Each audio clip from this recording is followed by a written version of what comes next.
Yes, good afternoon everyone. चलो फटाफट से देखते हैं जो अपना टेस्ट 3 था कॉस्टिंग का, उसका सजेस्टेड आंसर। वैसे आंसर मैंने अपलोड कर दिया था कल रात को ही टेलीग्राम पे, एक बार डिस्कशन करना रह रहा है। इसमें जितने भी क्वेश्चन थे ऑल पास्ट ईयर बेस्ड थे, और दूसरी पास्ट में जिन एडजस्टमेंट के साथ वो क्वेश्चन आया था वही मैंने डाला था, यानी कि there was no new adjustment. पीछे के 2 टेस्ट में अगर आपसे मिस्टेक हुई कोई दिक्कत नहीं, उसमें पॉइंट्स में ट्विस्ट कर करके दे रहा था। इस टेस्ट में मिस्टेक नहीं होनी चाहिए थी। अगर इस टेस्ट में भी आपसे मिस्टेक हुई तो आपको लिटरली इवेल्युएट करना है कि कहाँ कमी रह रही है, ताकि क्वेश्चन की कवरेज में या कुछ, क्योंकि मैंने कुछ भी चेंज नहीं किया था इस टेस्ट में। पहला क्वेश्चन ये आईसीआई की बुक से था, बिल्कुल बेसिक। इसमें 5 एमसीक्यू थे। दूसरा क्वेश्चन ये बड़ा छोटा सा ही है, एमसीक्यू है, प्रोसेस कॉस्टिंग का। कहाँ पे? तो ये सीएमए के मटेरियल से है। डिस्क्रिप्टिव में फर्स्ट क्वेश्चन प्रोसेस कॉस्टिंग से था। ये बुक में भी है, बुक का ही एज इट इज क्वेश्चन है, और पास्ट ईयर में भी पूछ चुका है।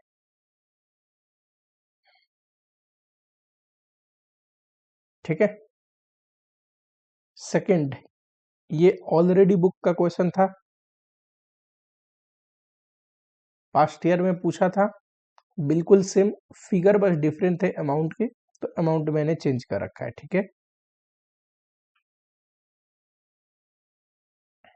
ये पास्ट ईयर ही क्वेश्चन है।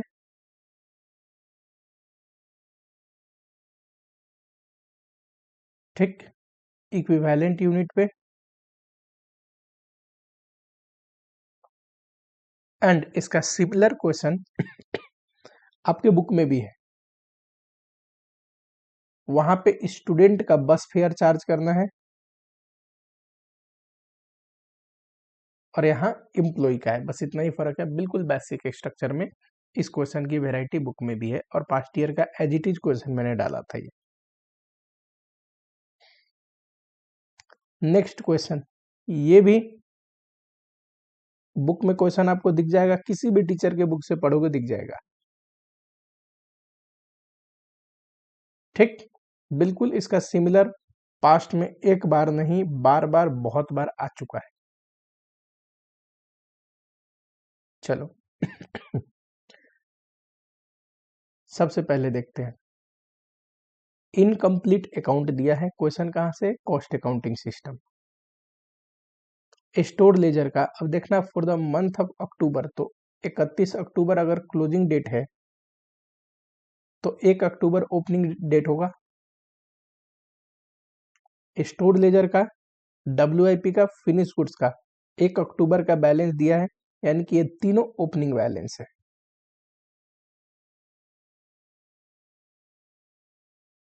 फैक्ट्री ओवरहेड में डेबिट इतना हुआ, पता है जो एक्चुअल एक्सपेंस इनकर्ड होता है वो डेबिट होता है, तो ये एक्चुअल एक्सपेंस है। ठीक। रिवीजन के लिए याद करा दूं, जर्नल एंट्री आपने पढ़ी होगी, factory overhead control account debit to general ledger control account, या फिर इंटीग्रेटेड है तो कैश एंड बैंक या पेएबल। ठीक है। तो यानी कि जब एक्सपेंस इनकर्ड होता है तो factory overhead control account debit होता है, तो डेबिट बैलेंस होगा, वो यही है। फिर बोल रहा है फैक्ट्री ओवरहेड अप्लाइड किया, और ये इसका अमाउंट दिया नहीं है, कहने का मतलब क्रेडिटर का बैलेंस दिया है 1 अक्टूबर, मतलब ओपनिंग बैलेंस।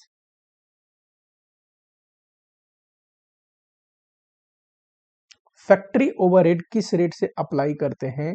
इस बजटेड रेट को रिकवरी रेट या ओवरहेड रेट बोलते हैं। कैसे निकालना है? बजटेड ओवरहेड दिया है, बजटेड लेबर आवर दिया है, तो रिकवरी रेट आ जाएगा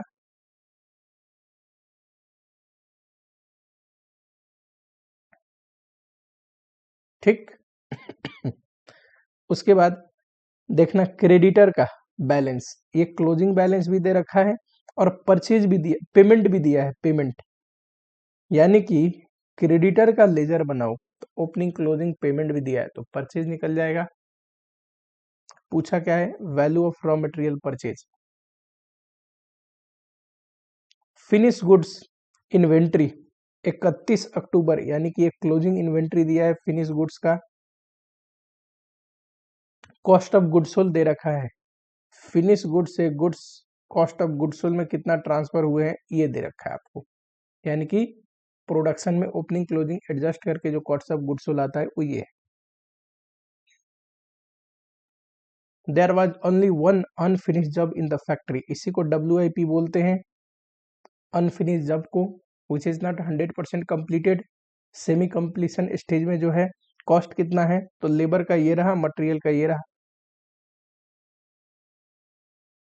अच्छा, इससे लेबर का रेट निकल जाएगा, 1200 आवर काम हुआ है 3000, तो 2.5 आएगा।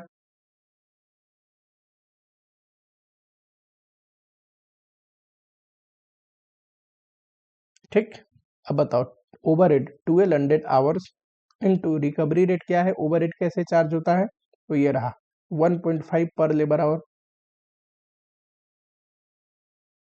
1800 ये 10,800 आएगा क्या, क्लोजिंग WIP का बैलेंस, करेक्ट। इतना लेबर आवर काम किया है तो एक तो ये लेबर का कॉस्ट मुझसे पूछे तो इंटू 2.5 कर दूंगा, क्योंकि लेबर रेट निकाल रखा है 2.5 का, तो ये हो गया। ठीक, और दूसरा रिकवर्ड ओवरहेड निकालना हो तो रिकवरी रेट इनटू ये लेबर आवर के बेसिस पे निकाला है तो क्या होगा, एक्चुअल लेबर आवर।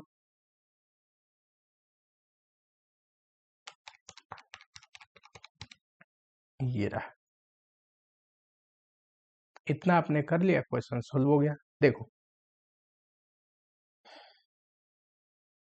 ये कोई डाउट नहीं, रिकवर्ड अभी निकलवाया, कोई डाउट नहीं, वैल्यू ऑफ क्लोजिंग स्टॉक निकलवा दिया। एक तो यही पूछा था आपसे।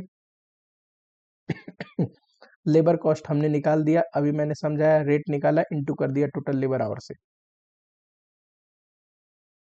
क्रेडिटर की अकाउंट बनाओगे तो ये रहा ओपनिंग बैलेंस, ये क्लोजिंग बैलेंस, ये पेड, और ये हो गया बाय SLC जो कि है परचेज। ठीक है,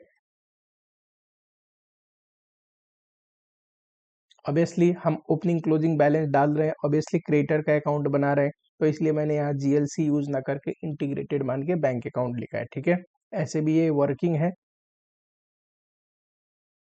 next, under over recovery. Recovered हमें पता है, एक्चुअल खर्चा दे रखा है, डिफरेंस ये अंडर रिकवरी है, क्यों, रिकवर्ड ओवरहेड कम है, यानी कि एक्चुअल खर्चे ज्यादा थे पर प्रोडक्ट पे हमने कम चार्ज कर रखे। फिनिश गुड्स का ओपनिंग क्लोजिंग दे रखा है क्वेश्चन में, कॉस्ट ऑफ गुड्स सोल्ड भी दे रखा है आपको, तो इससे WIP से कितना फिनिश गुड्स में आया प्रोडक्शन हो क्या जाएगा, ये क्या है, करेंट ईयर का प्रोडक्शन। एक तो ये भी पूछा है। दूसरा WIP कंट्रोल अकाउंट बनाओगे जब, तो देखना ओपनिंग आपको पता है, क्लोजिंग हमने निकाल रखा है, करेंट ईयर का प्रोडक्शन कितना हुआ है फिनिश गुड्स ये हमें पता है, फिर वेजेज पता है, और फैक्ट्री ओवरहेड कितना चार्ज किया है ये भी निकाल रखा है, तो इससे ये आ जाएगा बैलेंसिंग फिगर कि इस बार मटेरियल कितना कंज्यूम्ड हुआ है प्रोडक्शन में। फिर अब SLC अकाउंट बना लो, ये रहा ओपनिंग गिवन था, कंज्यूम्ड हमने अभी अभी निकाला है, ये देखो, एंड परचेज निकाल रखा है, तो इससे नहीं आ जाएगा क्लोजिंग, यही तो पूछा था।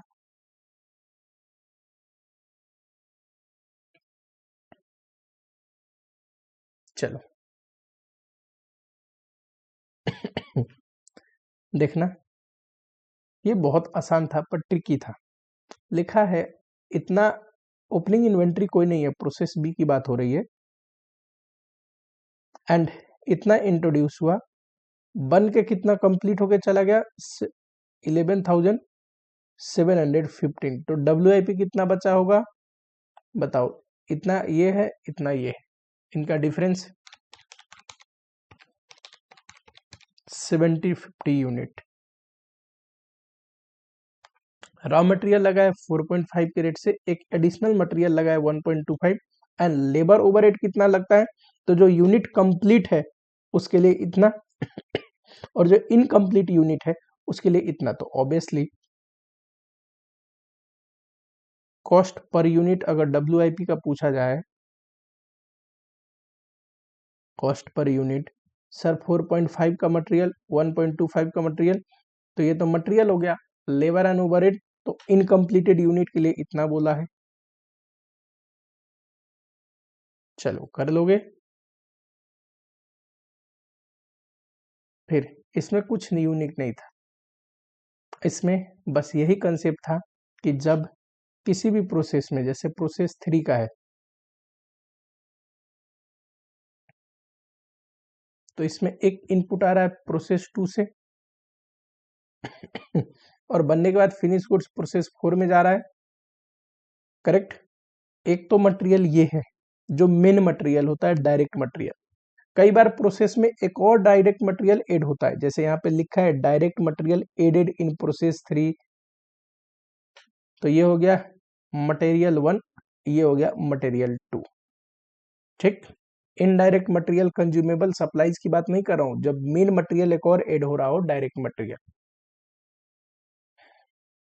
अब प्रॉब्लम ये है कि परसेंटेज कंप्लीशन मटेरियल का लिखा तो है, मटेरियल 1 की मटेरियल 2 लिखा नहीं है। तो मैंने क्या पढ़ाया, ये हमेशा मानते हैं मटेरियल 2 का है और मटेरियल 1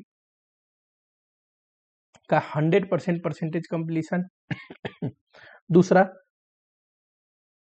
बताओ, जो रिकवरी ऑफ नॉर्मल लॉस होगा, रिकवरी ऑफ नॉर्मल लॉस, ये मटेरियल 1 से घटाएंगे। याद रहेगा क्या? इतना याद है फिर तो क्वेश्चन एकदम इजी।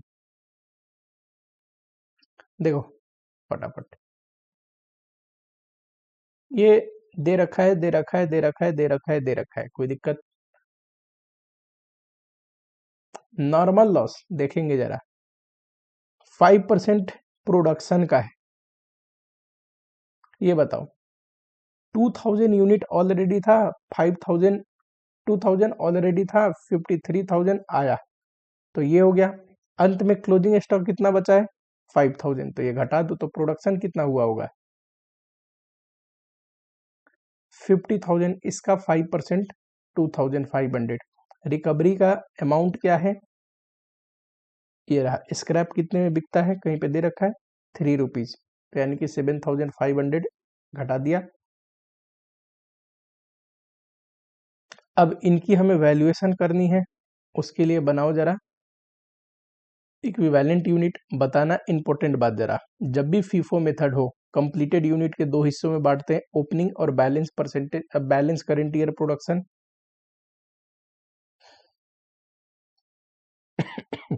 मटेरियल 1 अगर 100% कंप्लीट है, यही बच्चों से गड़बड़ी हो जाती है।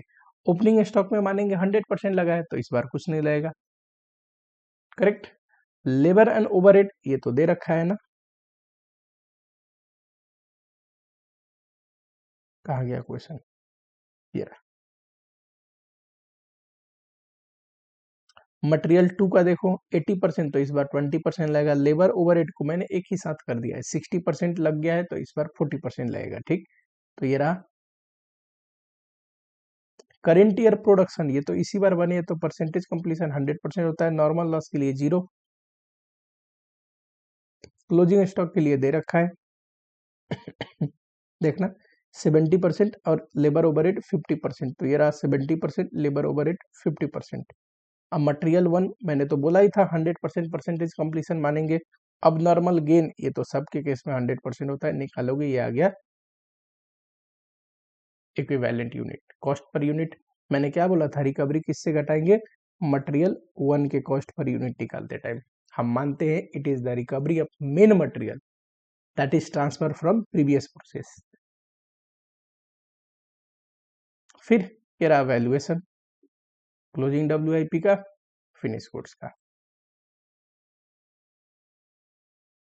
Journal entry, issue of material, direct material WIP पे चार्ज होता है, इनडायरेक्ट मटेरियल फैक्ट्री ओवरहेड में। Direct labour, indirect labour, direct labour WIP पे चार्ज होता है, इनडायरेक्ट लेबर फैक्ट्री ओवरहेड में। चलो, under over recovery, factory overhead का ओवर रिकवरी है, कॉस्टिंग PL में क्रेडिट होगा तो factory overhead debit to costing PL। ये अंडर रिकवरी है, कॉस्टिंग PL में डेबिट होगा, लॉस है तो costing PL debit account debit to administrative overhead control account. कोई डाउट?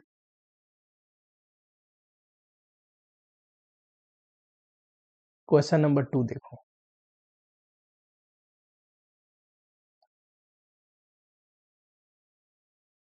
एक ट्रैवल सर्विस है जो मिनिमस प्रोवाइड करता है IT कंपनी को, एम्प्लॉय को घर से ऑफिस, ऑफिस से घर छोड़ने के लिए। ठीक, 8 मिनी बस है इनके पास। पूछा क्या है पहले देखना, statement showing expense of operating one single बस, एक बस का खर्चा बताना है फॉर 1 ईयर, एक ईयर में। ठीक चलो, the buses are parked in a garage adjoining the company premises, company के प्रीमाइसेस के बगल में ही जो गैरेज है उसी में बस पार्क होते हैं। अब बताओ, एक ही गैरेज में 8 बस पार्क होते होंगे? 8 गैरेज तो लेंगे नहीं ना, एक ही गैरेज में तो 8 पार्क करेंगे। कंपनी 2 शिफ्ट में ऑपरेट करती है, वन इज मॉर्निंग और अनदर आफ्टरनून, और डिस्टेंस कितना है, 1 वे 30 किलोमीटर, 20 दिन एक महीने में चलता है। कैपेसिटी एक बस का है 30%, ऑक्यूपेंसी है ये रहा। पहले तो एक्सपेंस देख लो, ड्राइवर की सैलरी पर मंथ दे रखा है इंटू 12।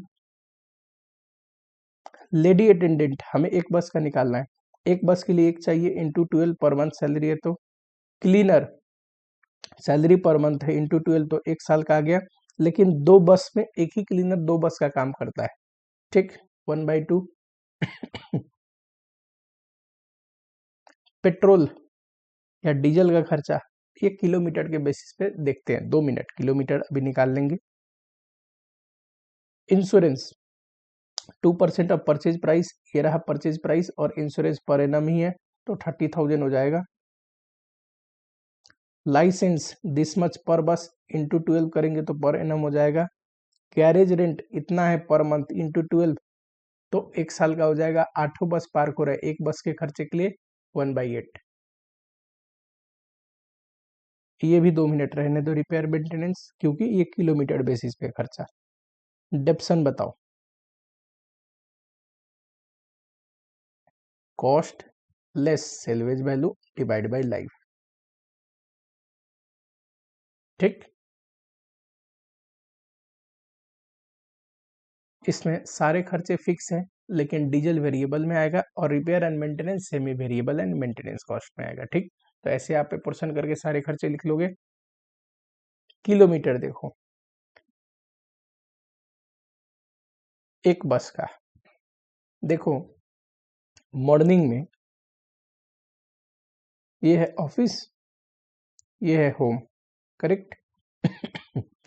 ऑफिस के पास ये बस पार्क रहते हैं, कंपनी के गैरेज के पास, जाते होंगे लेने, एम्प्लॉय को लेके आते होंगे, फिर जब शिफ्ट खत्म हो गया छोड़ने जाते होंगे, छोड़ के आते होंगे। कितनी बार ट्रैवलिंग हुई, 1 2 3 4, 4 times. And same evening shift में भी ऐसे ही होगा। तो देखो 30 किलोमीटर का डिस्टेंस है, 4 टाइम एक शिफ्ट में, 2 शिफ्ट में इतना, ये तो एक दिन का है, 20 डेज का इतना, ये तो एक महीने का हुआ, इंटू 12 तो ये आ जाएगा एक साल का। ठीक,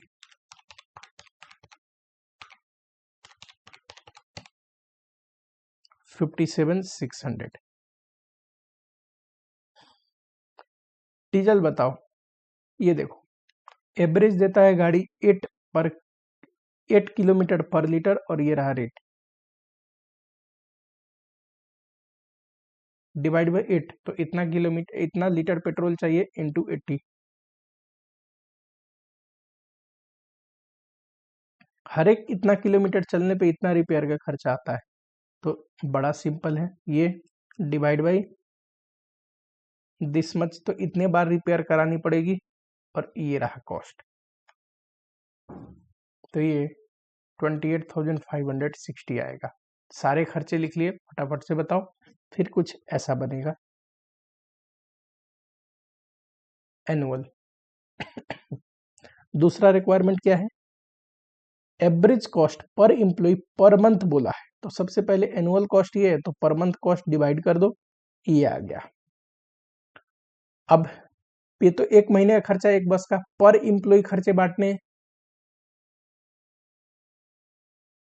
बताओ क्या रहा है, देखते रहना। 30 लोग का कैपेसिटी था, मॉर्निंग में 30 लोग को ले जाता होगा, इवनिंग में भी 30 लोग को ले जाता होगा, तो एक बस टोटल 60 लोगों को डेली सर्विस देता है, ठीक। पर ये तो फुल कैपेसिटी है, 80% ही इसका होते हैं, यानी कि 48 लोग ट्रैवल करते हैं एक बस से डेली। इसमें भी कह रहा है employee coming from distance beyond 50 kilometre office are charge double, और अप टू 15 किलो उनको चार्ज किया जाता है नॉर्मल फेयर, ठीक। इसमें 50% कैसे है, अप टू 15 किलोमीटर यानी कि 24 लोग, एंड बचा हुआ 50% बियॉन्ड वाले 24, ठीक। इनका फेयर क्या है, डबल। अगर इक्विवेलेंट में कन्वर्ट करना है, मान लो छोटे वाले में करता हूँ नॉर्मल फेयर वाले में, तो इनको 2 से इंटू करनी पड़ेगी, 48 टोटल 72 हो जाएंगे। अब बताओ, ये रहा कॉस्ट डिवाइड बाई 72, तो ये रहा, ये average cost per employee per month है नॉर्मल वाले के, यानी कि अप टू 15 किलोमीटर, बियॉन्ड वाले का इसका जस्ट डबल ये रहा।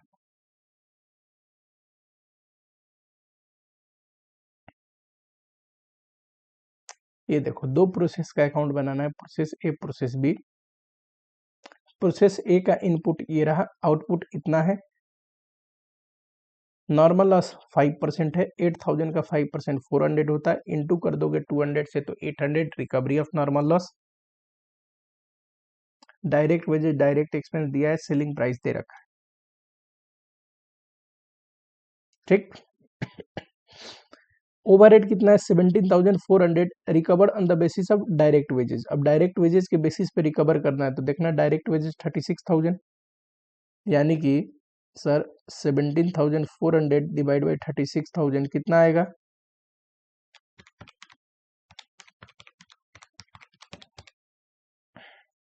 अच्छा एक काम करो ना, चलो इंडिविजुअली निकाल दो, इंटू 12,000, तो ये तो प्रोसेस ए के हिस्से का आएगा, है ना, 5,800। तो बी का निकाल लोगे, 17,400 माइनस ए पे इतना चार्ज हुआ है ओवरहेड, तो बचा हुआ ये रहा 11,600, बी पे इतना चार्ज हुआ। सेलिंग एक्सपेंस जो है 5,000 है, it is not allocated to process, यानी कि सेलिंग एक्सपेंस किसी प्रोसेस पे आइडेंटिफाइड नहीं है, एलोकेटेड नहीं है, तो ये तो कॉस्टिंग पीएल में जाएगा सीधा। 2 था द आउटपुट ए का, पास हुआ नेक्स्ट प्रोसेस में यानी कि बी में, अब बैलेंस वाज सोल्ड, बी का इंटायर प्रोडक्ट सोल्ड हुआ है, सिर्फ हमें प्रोसेस ए और बी बनाना है। क्या कॉस्टिंग पीएल बनाने को बोला है मैंने, तो कॉस्टिंग पीएल मैंने नहीं बोला है बनाने को।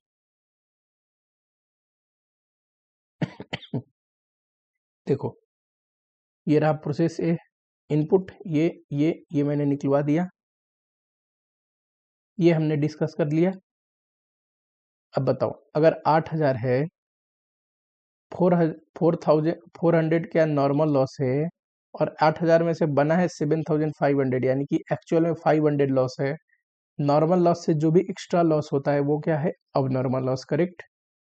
जो 7,500 है उसका 2/3 यानी कि 5,000 नेक्स्ट प्रोसेस में पास हुआ, 1/3 बिक गया, तो कॉस्टिंग पीएल में हमने डाल दिया। ये ओवरहेड का निकाला है, cost per unit total cost minus recovery of normal loss total unit minus normal loss unit, ये रहा, वैल्यूएशन किया, इनटू इनटू इनटू करके यहाँ डाल दिया। सिमिलरली प्रोसेस बी का, इसमें तो कोई मतलब मुश्किल वाली पॉइंट ही नहीं थी, चलो आसान था, ठीक है। अब एमटीपी कॉस्टिंग का नेक्स्ट वीडियो में एमटीपी डिस्कस करने वाले हैं, एमटीपी 1 आ चुका है शायद, है ना, ठीक।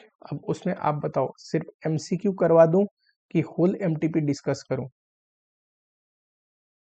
ठीक, क्योंकि जो डिस्क्रिप्टिव पोर्शन है एज इट इज सारे बुक से पास्ट ईयर के क्वेश्चन उठ के आए। हाँ, MCQ 1 में एक आध अच्छे पॉइंट है, मुश्किल तो ये भी नहीं है पर अच्छे पॉइंट थे, स्पेशली स्टैंडर्ड कॉस्टिंग वाले पॉइंट में। ठीक है आसान, इंस्टीट्यूट ने थोड़ा लेंदी आंसर कर रखा है तो बच्चे कंफ्यूज हो गए होंगे। ठीक है, चलो बताओ फटाफट से, MTP में MCQ बस कराना है, होल MTP करें।